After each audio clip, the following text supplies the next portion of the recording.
सकते हैं जिस तरह का लैंग्वेज का गलत, आज तक टिल डेट जहां मैं बैठा हूं एक एक इंडिविजुअल के पास है सर्विस बुक।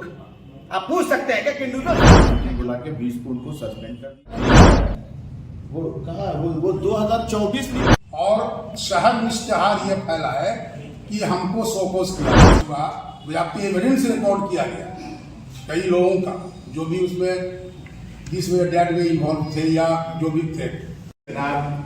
शब्बीर आखिरी शमशी सबसे पहले Mirza Ghalib college governing body की तरफ से हम आप तमाम लोगों का जो हमारे दुख और सुख में हमेशा हमारे साथ रहे हैं, चाहे वो इलेक्ट्रॉनिक मीडिया हो या प्रिंट मीडिया, हम आप सबका स्वागत करते हैं, इस्तकबाल करते हैं।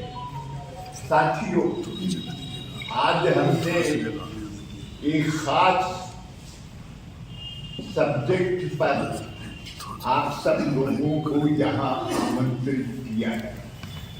हमारे कॉलेज में सभी विभागों की तरह अर्थशास्त्र विभाग भी, वहाँ के एक हमारे अध्यापक ऑनरेबल टीचर, ऑनरेबल हम उनकी इज्जत करते हैं, हमेशा से करते रहे हैं, लेकिन उन्होंने जो हरकत किया है उससे नारुष्ट होकर के गवर्निंग बॉडी में उनको सस्पेंड किया कॉलेज से, और उसके बाद उनके खिलाफ अन्य अनुशासनिक कार्रवाई की जा रही है।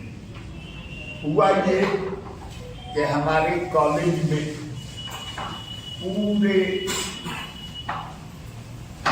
वाइस चांसलर मगध यूनिवर्सिटी के, आप देख रहे होंगे बिहार सरकार के शिक्षा विभाग के आदेश पर सभी शिक्षण संस्थाओं का निरीक्षण हो रहा है।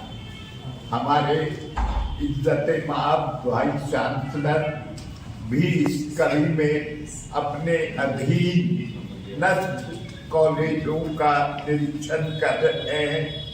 मिर्जा गालिब कॉलेज में भी सरताज साहब आप हमेशा देख रहते हैं, तो वो हमारे कॉलेज में भी उनका कार्यक्रम बना। हमारे सेक्रेटरी साहब और प्रोफेसर इंचार्ज साहब, इन लोगों ने कॉलेज में नोटिस सभी विभागों में दिलवाया कि इतनी तारीख को वाइस चांसलर साहब आ रहे हैं। हम अपने कॉलेज के शिक्षकों, शिक्षकेतर कर्मचारियों की ओर से उनका अभिनंदन और स्वागत करेंगे। कादिर साहब एक ऐसे प्रोफेसर हैं जो बिना पीएचडी किए हुए वो प्रोफेसर बन गए। ये बहुत इंपॉर्टेंट चीज़, उन्होंने पीएचडी नहीं किया है, प्रोफेसर बन गए, और आज तक एक सेमिनार या एक पब्लिकेशन भी उनका नहीं हुआ। एक भी सेमिनार हो या एक पब्लिकेशन भी इनका नहीं आया है अब्दुल कादिर साहब का। और इनका लेटर हेड में नाम कुछ है, मार्कशीट में नाम कुछ है, और जो करस्पॉन्डेंस करते हैं उस पर नाम कुछ है। ये सब डॉक्यूमेंट हमारे पास मौजूद हैं। गवर्निंग बॉडी क्या एक्शन लेने जा रही है? गवर्निंग बॉडी ने ये सब चीज़ को देखते हुए जो 3 इश्यूज आपको बताया हमने, कि एक इंक्वायरी कमेटी थी, उसके बाद एक डीसी का प्रोग्राम था, और एक और उन पर प्रिंसिपल से कोरस्पॉन्डेंस का चार्जेस लगा के उनको सस्पेंड 20 तारीख को गवर्निंग बॉडी ने इमरजेंट मीटिंग बुला के 20 को उनको सस्पेंड कर दिया है, और उन पर डिपार्टमेंटल प्रोसीडिंग शुरू कर दिया गया है। उनके ऊपर एफआईआर भी हो गया है 28/10/23 को, एफआईआर नंबर 120/23 है, नेम्ड एफआईआर हुआ उनके ऊपर। उनके ऊपर डिफेमेशन सूट फाइल करने के लिए लीगल नोटिस भी उन पर सर्व हो गई है 1/11/23 को। लीगल नोटिस उनके पास पहुंच गई है। उन्होंने दावा किया कि मैं रेजिग्नेशन हमने लिया। उन्होंने, जब उनको ये पता चला कि हमको सस्पेंड कर दिया गया है, तो उनका रेजिग्नेशन जो आता है वो आता है 24 में, 23 का नहीं है। वो कहाँ है? वो 2024 लिख रहे हैं रेजिग्नेशन में। 23 10/10/2024 है वो लिख रहे हैं सर। उन्होंने आरोप लगाया कि जो सुधार की जो कमेटी है और कई सारे आरोप लगाए हैं, जिसमें एक मीटिंग हुई है आप लोग की एक निजी होटल में, जिसमें उनको सामूहिक तौर पर पकाने वगैरह के आरोप लगाया गया। ऐसा है कि आरोप जो भी होता है वो हवा में आरोप नहीं होता। आरोप अगर है, ये सोचने की बात है कि जो आदमी यहाँ इतने दिन से काम कर रहा है, यहीं की तनख्वाह ले रहा है और वो आज कॉलेज के बिल्डिंग पर आरोप लगा रहा है, वाह बहुत अच्छी बात है सर, बहुत अच्छी बात है ये। जब बन रही थी तब आरोप कहा था उनका। शमसी साहब, मंजूर साहब, आप लर्नेड काउंसिल भी हैं, इस शहर के मोअज़्ज़िज़ आदमी भी हैं, लोगों में से एक हैं। शमसी साहब ये बताएं, अभी आपने चर्चा की कि वो ऑब्जेक्शनेबल बातें की 2 महिला टीचर के खिलाफ वर्किंग प्लेस में षड्यंत्र रचा जा रहा होगा, जो भी होगा। जांच हुई, FIR कराया, किस मसले पे FIR आपने कराया? FIR उस पे नहीं हुआ है। हाँ। FIR हुआ सोशल मीडिया को यूज करने में, सोशल मीडिया पर अननेसेसरी लिखने के लिए, हाँ। उस पे FIR IT सेक्शन में हुआ। हम बस यही मैं जानना चाहता था। सर, हम और हम लोग सोशल मीडिया को किसी को डिफेम करने के लिए किसी के कैरेक्टर असैसिनेशन भी नहीं यूज कर सकते हैं। बिल्कुल सही बात है शमसी साहब। और मंजर साहब ये बताइए, वर्किंग प्लेस पे अगर किसी महिला के साथ इस तरह की बातें हुई, एक्शन में क्या सस्पेंशन या फिर FIR, क्या मानेंगे आप? नहीं, वो उसमें कमेटी बनाया हम लोगों ने जी। कमेटी का फॉर्मेशन हुआ है, कमेटी ने जांच किया, सबसे स्टेटमेंट लिया और लेने के बाद वो रिपोर्ट सबमिट की और उसी GB के मीटिंग में एक्शन हुआ, सब चीज को मिलाते हुए। तो ये छोटा अपराध है वर्किंग प्लेस में अगर किसी महिला के साथ अभद्र बातें या उनकी कोई भी बात की जाए, तो ये स्वीकार्य है? नहीं ना, नहीं है ना। तो फिर ये छोटा अपराध मान के उसमें आप सबमिट क्यों कर रहे हैं? इससे बड़ा अपराध FIR कराइए, ये तो सबसे बड़ा अपराध एकदम है। सही है। जितने भी बातें आप कह रहे हैं उससे सबसे अधिक बातें ये अपराध की है। तो वो अभी वो रिपोर्ट अभी आई थी ना, वो रिपोर्ट अभी आई थी तो हम लोगों ने सस्पेंड कर दिया। अब फर्दर फिर GB की जो मीटिंग हुई उसमें वी विल डिसाइड कि क्या करना है। वो ऑब्वियसली होगा, वो ऐसा नहीं है कि नहीं होगा, वो होगा।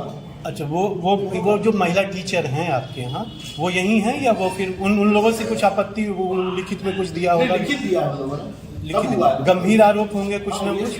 लिखित दिया है तभी जांच कमेटी बनी है।